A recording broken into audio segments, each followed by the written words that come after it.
Sí, me emocioné hablando, ¿verdad? Pero lo vamos a recapitular para que quede ahí grabado. Bueno, lo importante es que entraron los que tenían que entrar, ¿verdad? Sí, muchas gracias por la observación. A Leslie Lima. Nos estaba grabando la clase. Me hubieran dicho. Pero bueno, lo importante es que estamos aquí. Bueno, les decía, vamos a recapitular un poco. Estábamos hablando un poquito nosotros. Lo último que habíamos visto, bueno, decíamos que el aporte dinerario, el aporte puede ser de capital o de industria. Cuando estamos hablando de aporte de capital, ese aporte puede ser dinerario o no dinerario. El aporte dinerario es dinero en efectivo que el socio va como capital a aportar a la sociedad. ¿Sí? ¿Para qué es que los socios aportan dinero o aportan bienes no dinerarios, un aporte no dinerario a la sociedad? Porque van a aportar, ¿sí? Ciertos bienes o dinero para que con ese dinero la sociedad realice una actividad económica y se distribuye las ganancias entre los accionistas o socios.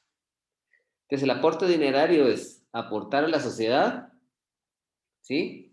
Dinero en efectivo. Habíamos establecido que cuando ese dinero en efectivo se va a aportar y no excede de 2.000 quetzales, pues entonces se puede entregarle a los administradores de la sociedad. Si excede de 2.000 quetzales, deberá depositarse, pero en todo caso, aunque no exceda de 2.000 quetzales, ¿qué hacen los administradores con ese dinero? Tienen que depositarlo en una cuenta de la sociedad, ahí va a ir a parar eso, la cuenta de la sociedad.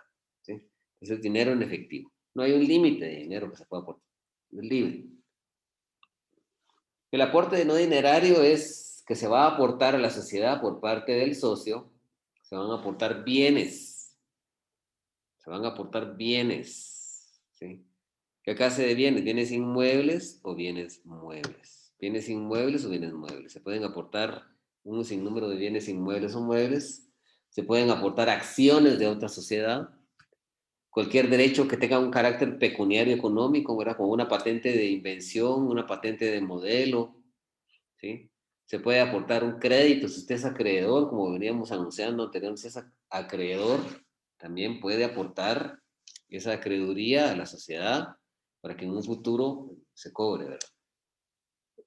Esos bienes que nosotros vamos a aportar como socios, pues hay que ajustar, hay que justipreciarlos, ¿verdad? Se puede acompañar un avalúo, ¿verdad? Pero si no hay un avalúo o alguna factura o documento que pueda determinar cuál es el valor de ese bien, entonces los socios se pueden poner de acuerdo ahí y le asignan un valor.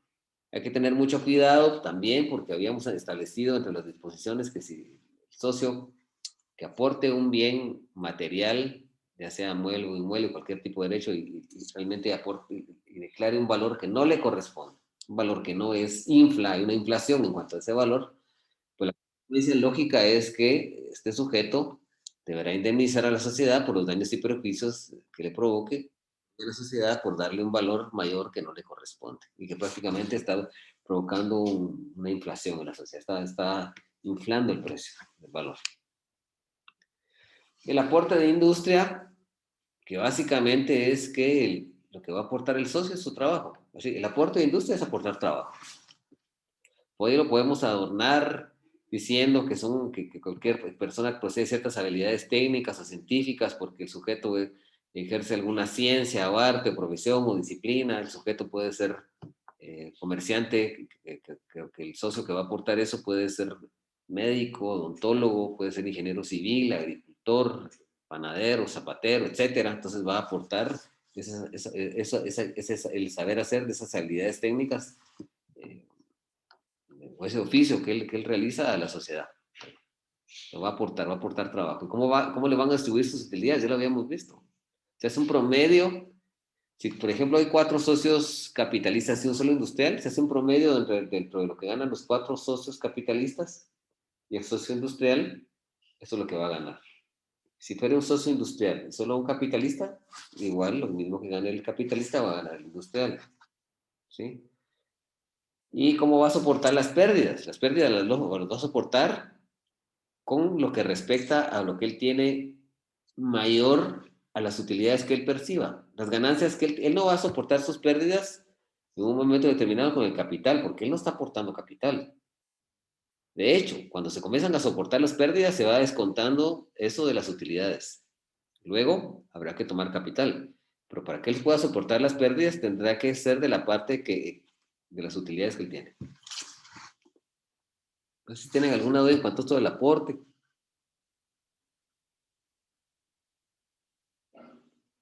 Myron, No, Nick. ¿no? Muy bien. Está claro, Nick. Okay. Bueno, vamos a analizar el capital social. El capital social es la suma constante, es una suma constante. ¿Por qué es una suma constante? Porque no se puede aumentar o disminuir sin que se tenga que promover una asamblea o una junta general y se celebre una escritura de modificación de capital por aumento o por disminución, ¿verdad? Entonces, esa suma constante es una suma del valor total de las aportaciones que los socios han efectuado a la sociedad, eh, ya sea en aporte dinerario o unitario, y que pasa a ser el patrimonio de la sociedad, pase a ser la base económica que la sociedad necesita para realizar todas sus operaciones comerciales. Cuando estamos hablando de esa suma del valor total de las aportaciones que han dado los socios, hay un socio que dio 10,000 quetzales, hay otro que dio 80 camiones, hay otro que dio 3 bodegas, hay otro que dio 2 terrenos, hay otro que dio 10,000 cabezas de ganado, hay otro que dio unos créditos por cobrar, que ascienden a 2 millones de quetzales. Y entonces establecemos ahí que un socio aportó el 30% de capital, otro aportó otro 30%, otro sujeto aporta un 20, otro un 10 y un 10. Y entonces, conforme a eso, la suma de ese valor nominal, de esas aportaciones que ellos han dado, es el capital social, ¿sí? La suma de ese valor total, ese es el capital social. Bueno, hablemos ahora sobre las utilidades. Bueno, las utilidades prácticamente son las ganancias que se obtienen en un ejercicio social. El ejercicio social generalmente de la sociedad es anual, y tiene mucho que ver y es inherente al ejercicio fiscal.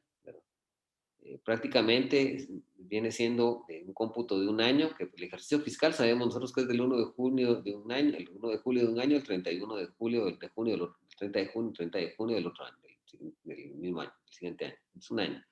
Entonces el ejercicio social prácticamente es lo mismo, es de un año. El ejercicio social es aquella unidad de tiempo, aquel periodo de tiempo que está destinado con el objetivo de que la sociedad realice su actividad comercial, que realice su quehacer mercantil, ¿sí?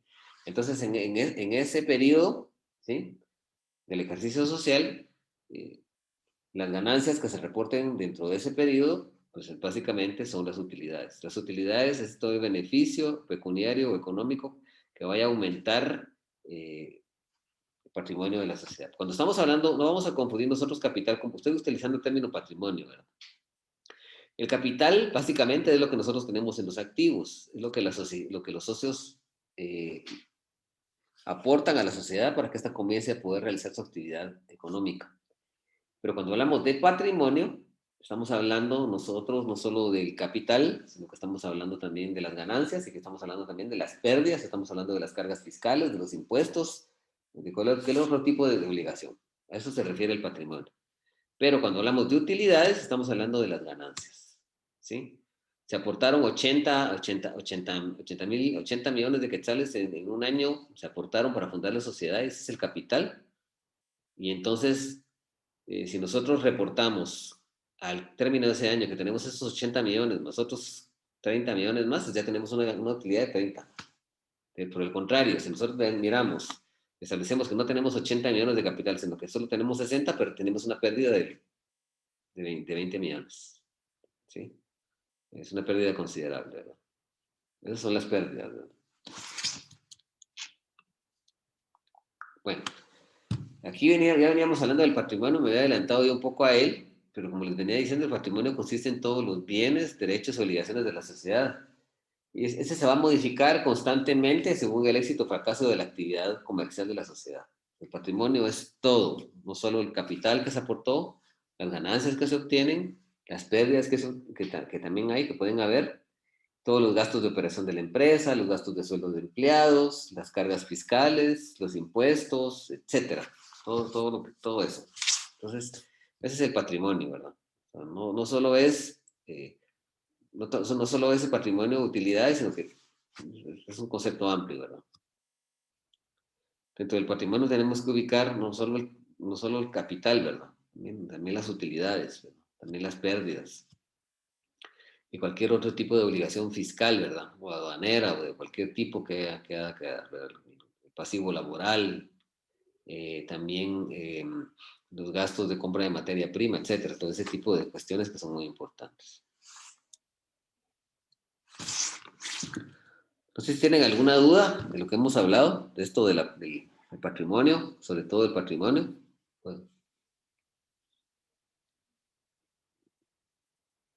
Bueno, sigamos. Entonces hoy vamos a hablar nosotros de la pérdida de capital. ¿Qué sucede cuando hay una pérdida de capital? Cuando hay una pérdida de capital, principalmente para poder resguardar esa pérdida, nosotros vamos a tomar de las utilidades para cubrir esa parte del capital que se perdió. Pero si en un momento determinado nosotros no podemos cubrir esa pérdida de capital, nosotros la podemos cubrir con las utilidades que tengamos y también se puede tratar de paliar, tratar de contrarrestar esa pérdida de capital con algo que se llama reservas, ¿verdad? Las reservas son una suma constante de un porcentaje que los socios van separando anualmente, que lo van dejando ese porcentaje de dinero con el objetivo de, si hay alguna pérdida de capital, que el capital pueda robustecerse, apuntalarse y salir a flote. Pero algo que es muy lamentable es que cuando la pérdida de capital sea del más del 60% del capital, va a provocar la disolución de la sociedad automáticamente. No hay camino alguno, porque la sociedad entraría en un proceso, hay un proceso especial ahí, ¿verdad? La sociedad entra en quiebra y puede ser declarada en quiebra a través de un juicio ejecutivo, un curso voluntario necesario, una ejecución colectiva, y es declarada en quiebra, en estado de insolvencia, y acto seguido, pues tendrá que liquidarse, ¿verdad? Con lo que quede, ¿verdad? Para cubrir las deudas que eventualmente puedan surgir. Si nosotros analizamos, por favor, el artículo... 32. ¿Cómo? Artículo 32. Hágame el favor de leer. Pérdida de capital. Si hubiere pérdida de capital de una sociedad, este deberá ser reintegrado o reducido cuando menos en el monto de las pérdidas antes de hacerse repartición o distribución de algunas de las utilidades. Muy bien. Excelente. Era lo que les explicaba, ahora está resumido ahí. Entonces, si tenemos pérdida de capital, ¿de dónde agarramos? De las utilidades para sacar a flote el capital, ¿verdad? Para poder sacarlo a... Leamos el 237, por favor. Artículo 237. Causas de disolución. Vámonos al 4. Las sociedades, perdón. El numeral 4. Sí. Ni siquiera lea todas, pero no somos un profesional. No. Solo iba a decir, las sociedades se disuelven totalmente o parcial de las siguientes causas. Número 4, que es lo que nos interesa, dice pérdida de más de 60% del capital pagado. Era lo que usted mencionó. Es una causal de disolución de la sociedad. Es una causal de disolución y eso hace que tenga que haber un procedimiento en donde se va a liquidar la sociedad, se van a pagar las deudas que existan. Utilidades va a ser muy difícil que puedan repartirse, pero se van a pagar las deudas que puedan repartirse, que puedan pagarse, ¿verdad? Porque tenemos una pérdida de más del 60% del capital. Bueno,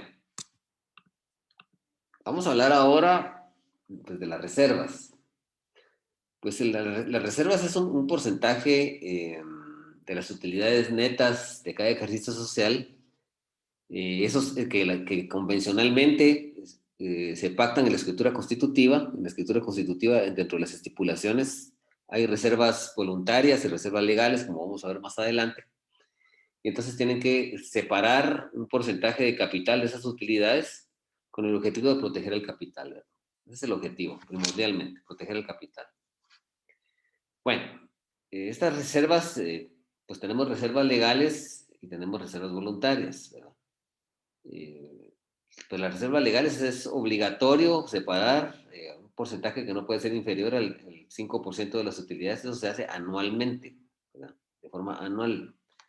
Si leyéramos el artículo 36, por favor, si fueran tan finos. A ver, Oscar, por favor.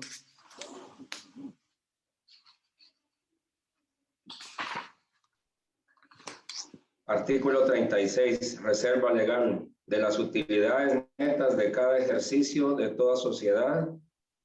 Deberá separarse anualmente el 5% como mínimo para formar la reserva legal. Ahí dice, con, Pues, con excepción de las sociedades de emprendimiento que no están sujetos a esa obligación. Entonces, para las sociedades de emprendimiento no hay obligación de separar una reserva legal. No hay, no existe. ¿Verdad? Está malo eso, ¿verdad? Porque la verdad que sí, es muy importante que sí se reserve, pero igual, así lo que hicieron los legisladores al fundar esta sociedad tan rara, ¿verdad? Entonces, esa es la reserva legal. El artículo 37 nos habla de la capitalización de la reserva legal, capitalización de la reserva legal. Entonces, cuando pasa a formar la reserva legal, pasa a formar parte del capital. Y aquí dice en qué porcentajes y en qué forma. Dice, la reserva legal no podrá ser distribuida en forma alguna entre los socios, sino hasta la liquidación de la sociedad. Sin embargo, anualmente podrá capitalizarse el excedente del 5% de la misma, cuando la reserva legal no le exceda el 15% del capital pagado al cierre del ejercicio inmediato anterior y sin perjuicio de la obligación de la sociedad de seguir separando un 5% anual correspondiente a la reserva legal que se refiere al artículo anterior. Entonces, cuando pasa de 5 y llega a 15, entonces en ese caso se puede capitalizar, puede pasar a formar parte del capital. Siempre habrá que formalizar una escritura de modificación de capital en ese caso, ¿verdad? Y sin perjuicio de seguir separando ese 5% anual. Y estas reservas voluntarias, que esas son contractuales, son convencionales, es voluntad de los socios que aparte de esa reserva legal, los socios puedan establecer otros porcentajes y con el objetivo, como les digo, es de apuntalar el capital social. ¿Para qué sirve una reserva? Hay una pérdida de capital, entonces tomamos dinero de las reservas para poder sacar a flote el capital. Es el objetivo, ¿verdad? De las estipulaciones de la sociedad nos establecerán fundamentalmente que para poder proteger el capital, lógicamente habrá que tomar de las utilidades y luego pues se estimaría que las reservas legales, a mi juicio, que luego las voluntarias.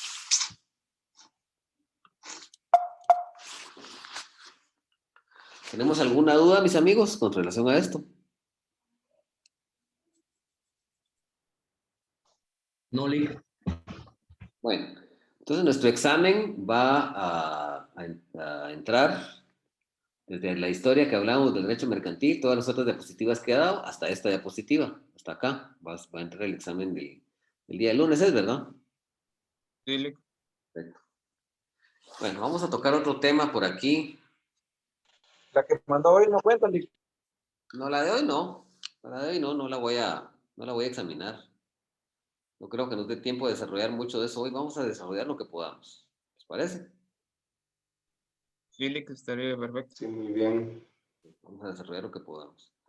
Miren, si hay algo que no les parezca, que no está bien, que ustedes creen que no les gusta cómo estamos llevando la clase, o los temas no están bien explicados, hay algún tema por ahí, algún artículo que no se explicó bien, o hemos hecho una operación exegética que no es adecuada a través de la hermenéutica jurídica, o alguna cuestión por ahí que no les guste, ustedes me dicen. La verdad, lo que me interesa a mí es que este tema, o los temas que vamos a venir a dar acá, pues sean temas que ustedes puedan autodeterminarse de ellos, que puedan empoderarse, que puedan sabérselos.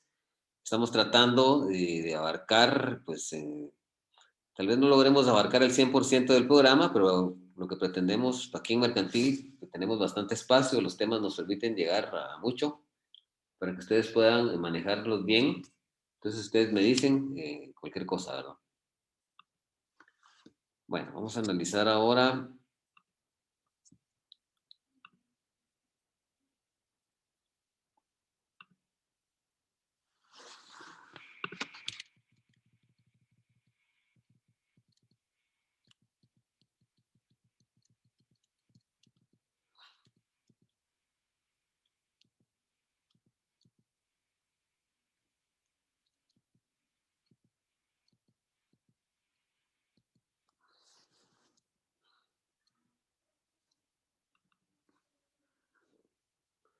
Vamos a seguir analizando esto.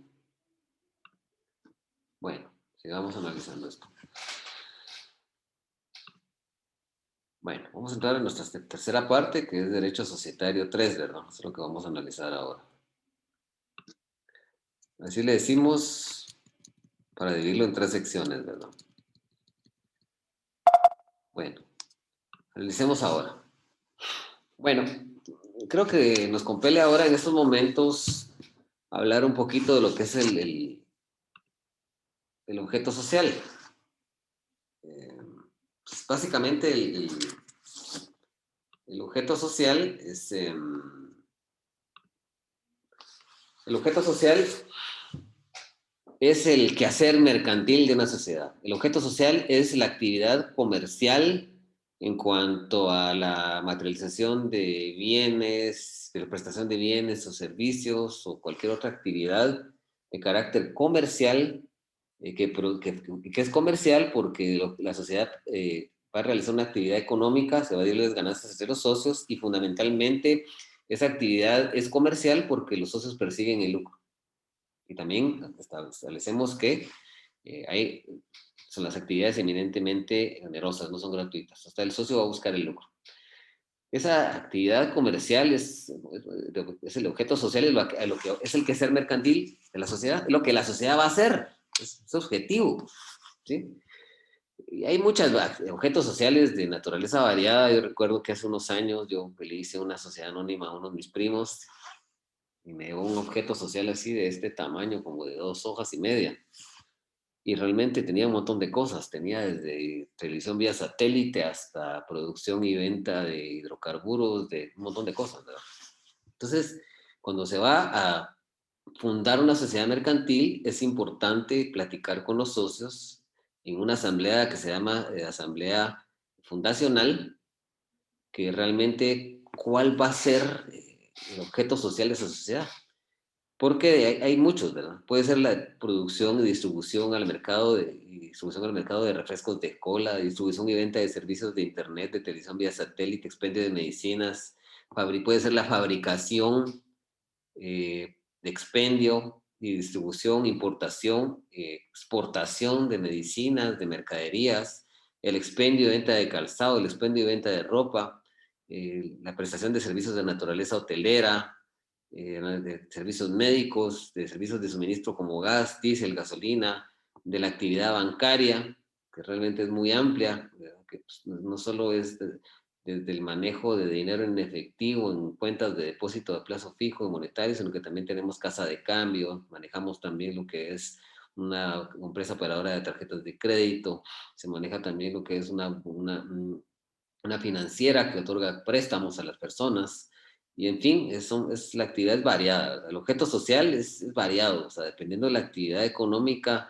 a la que se quiera dedicar la sociedad, pues es de una amplia gama, ¿verdad? Entonces tenemos que tener en cuenta bien eso, pero para resumirlo, en unas palabras sencillas, coloquiales, podríamos decir que es la actividad económica a la que se va a dedicar la sociedad, o la actividad comercial que va a realizar la sociedad. Básicamente ese es el objeto social. Bueno, denominación y razón social. Básicamente estas dos las vamos a ya deslindar de ahorita a continuación, pero es una forma de identificar a una sociedad en el mundo fenoménico mercantil, el mundo mercantil, con el objeto de diferenciarlas de otras sociedades, de otras entidades mercantiles en el mundo comercial y jurídico mercantil. La denominación social y la razón social es lo que para un hombre, para la persona es el nombre. Recuérdense que el nombre es el medio de identificar e individualizar a un individuo, una persona física o individual en un conglomerado social, en la sociedad. Entonces, la forma de identificar, individualizar y distinguir a una sociedad en el mundo comercial es la denominación y la razón social. Más adelante vamos a establecer que aparte de la denominación social, pues también la sociedad en el mundo fenoménico comercial exterior podría utilizar un nombre comercial, que es una abreviatura de la denominación social, ¿verdad? Por ejemplo, Juan Rural en su escritura tiene el nombre de Banco de Desarrollo Rural Sociedad Anónima y su nombre comercial es Ban Rural. Hay varias empresas que utilizan ese nombre comercial, que es una abreviatura prácticamente de la denominación social. Si nosotros analizamos el artículo 26,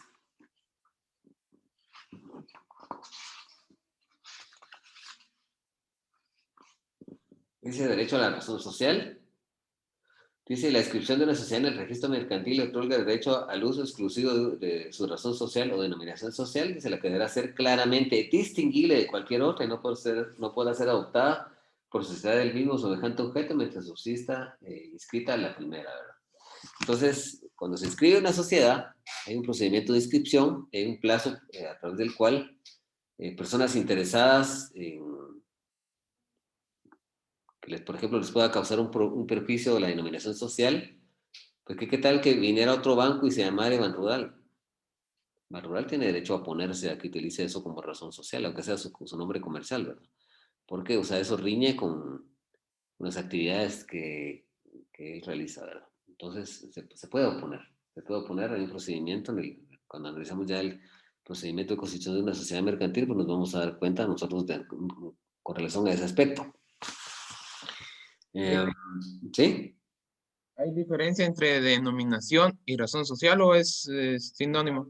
Bien, fíjese que la denominación social, qué buena pregunta, es básicamente utilizada para las sociedades de capital, porque se forma libremente, ¿verdad? Y la razón social está destinada específicamente a las sociedades de tipo personalista, ¿sí? Como la sociedad colectiva, la sociedad de comandita simple. Nosotros vamos a dar cuenta que dice que se forma con el nombre de uno de los apellidos de los socios, con los apellidos de dos o más de ellos y el agregado del tipo de sociedad en el que estemos. Pero si nosotros nos fijamos, ¿verdad? Ya en la sociedad de responsabilidad limitada, se puede identificar con las dos, y la denominación social de la sociedad anónima, pues establece que se forma libremente, ¿verdad? Y que se puede utilizar también los nombres de esos, pero básicamente la denominación es de las sociedades de capital y la razón social exclusiva de las sociedades de personas. Por favor, analicemos el artículo 51. Uso de la razón social. Solo a los administradores o al mandatario facultado corresponde el uso de la razón o denominación social. Bueno, más adelante, creo que ya habíamos esbozado esto en términos generales, porque Oscar lo preguntó en la clase anterior, pero vamos a ver, el primero Dios en estas diapositivas está. El órgano de administración es aquel órgano que es el órgano que externa la voz de la sociedad. Es el órgano que va a representar a una sociedad tanto judicial como extrajudicialmente. La va a representar. Y los administradores tienen el uso exclusivo de la razón y denominación social de la sociedad. También la sociedad puede nombrar algún mandatario para que ejecute ciertos y determinados actos. Y también ellos podrán hacer uso de la razón o denominación social.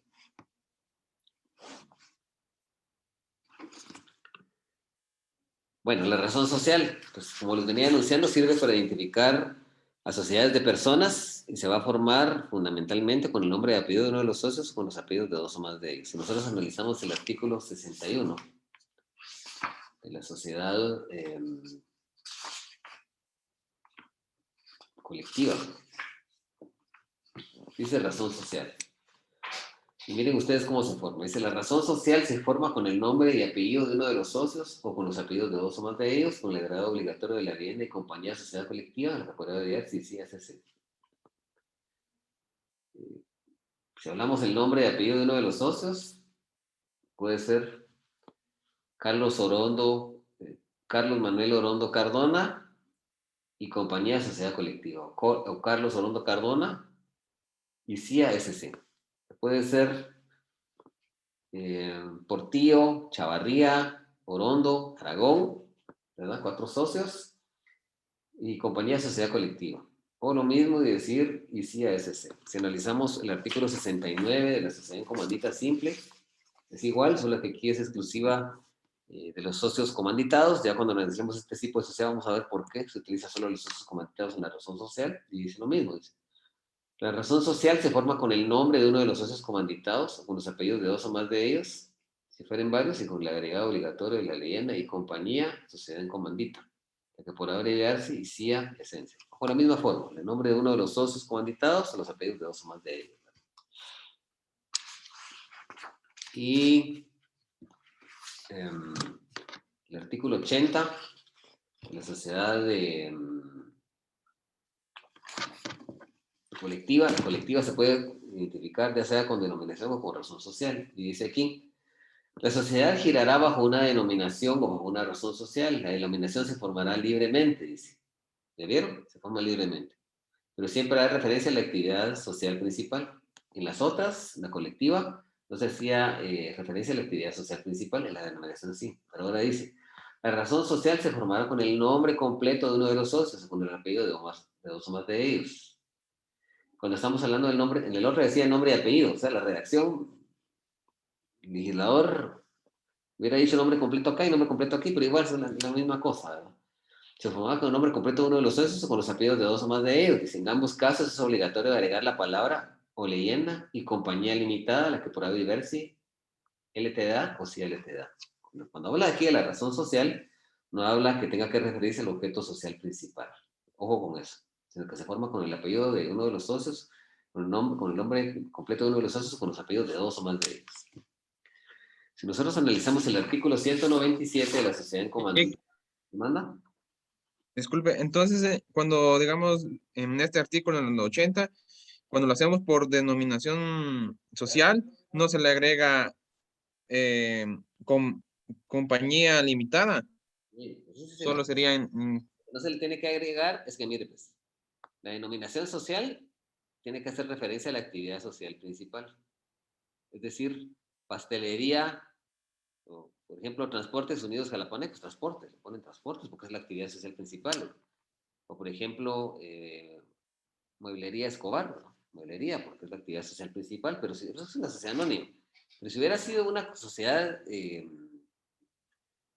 personas, una sociedad comandita simple, una sociedad o una sociedad colectiva, hubieran podido ser Escobar, Ricardo Escobar, y sociedad, y sí, LTDA, mi compañía limitada, o compañía sociedad colectiva. Pero sí, ese agregado tiene que llevar. Y entonces aquí aprovechamos para poder definir lo que es la denominación social y establecemos que se utiliza para identificar generalmente a las sociedades de capital, tal como la sociedad anónima, ¿verdad? Y se va a formar libremente, pero siempre se tiene que hacer referencia a la actividad social principal y deberíamos trastocar nosotros los artículos 87 y 80 y 1041, que es de la sociedad de emprendimiento, para que nosotros veamos esto, ¿verdad? El 80 ya lo leímos porque es el de la sociedad colectiva. Y el 87, la sociedad anónima, dice denominación. Dice, la sociedad anónima se identifica con una denominación la que podrá formarse libremente, con el agregado obligatorio y la leyenda sociedad anónima, que por probabilidad se desea. Dice, la denominación también podrá contener el nombre de un socio fundador o los apellidos de dos o más de ellos. Establecen eso ahí, que realmente me parece que no lo hubieran hecho, porque igual esa es una sociedad de tipo capitalista, pero el legislador lo hizo yendo contra esa corriente capitalista de este tipo de sociedad. En la denominación podrá contener el nombre completo de socio fundador o los apellidos de dos o más de ellos, pero en este caso deberá igualmente incluirse la designación del objeto principal de la sociedad. O sea, en ambos casos tendría que agregar el objeto principal de la sociedad, ¿sí? Por ejemplo, licores, jalapanecos, sociedad anónima, por decir algo. Transportes, Los Conejos, sociedad anónima. Está haciendo énfasis o relación a la actividad social principal. Si nosotros analizamos el artículo 1041, la sociedad de emprendimiento, 1041.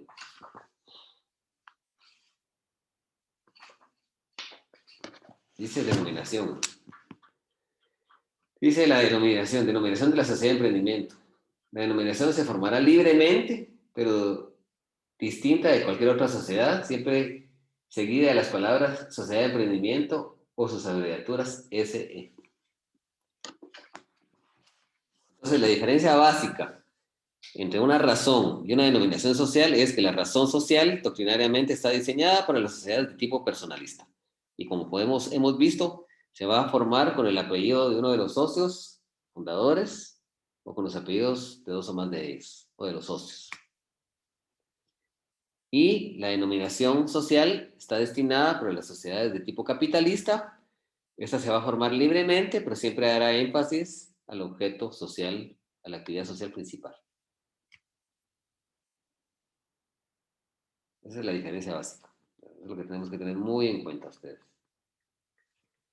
Bueno, por razones ajenas a mi voluntad nos vamos a tener que quedar por aquí, porque si no, no tengo tiempo de procesar la...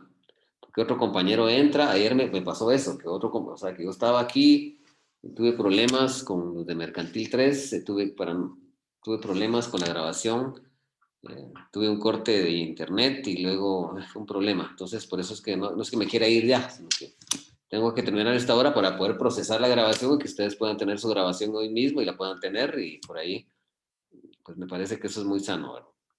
Voy a cortar por aquí ahora.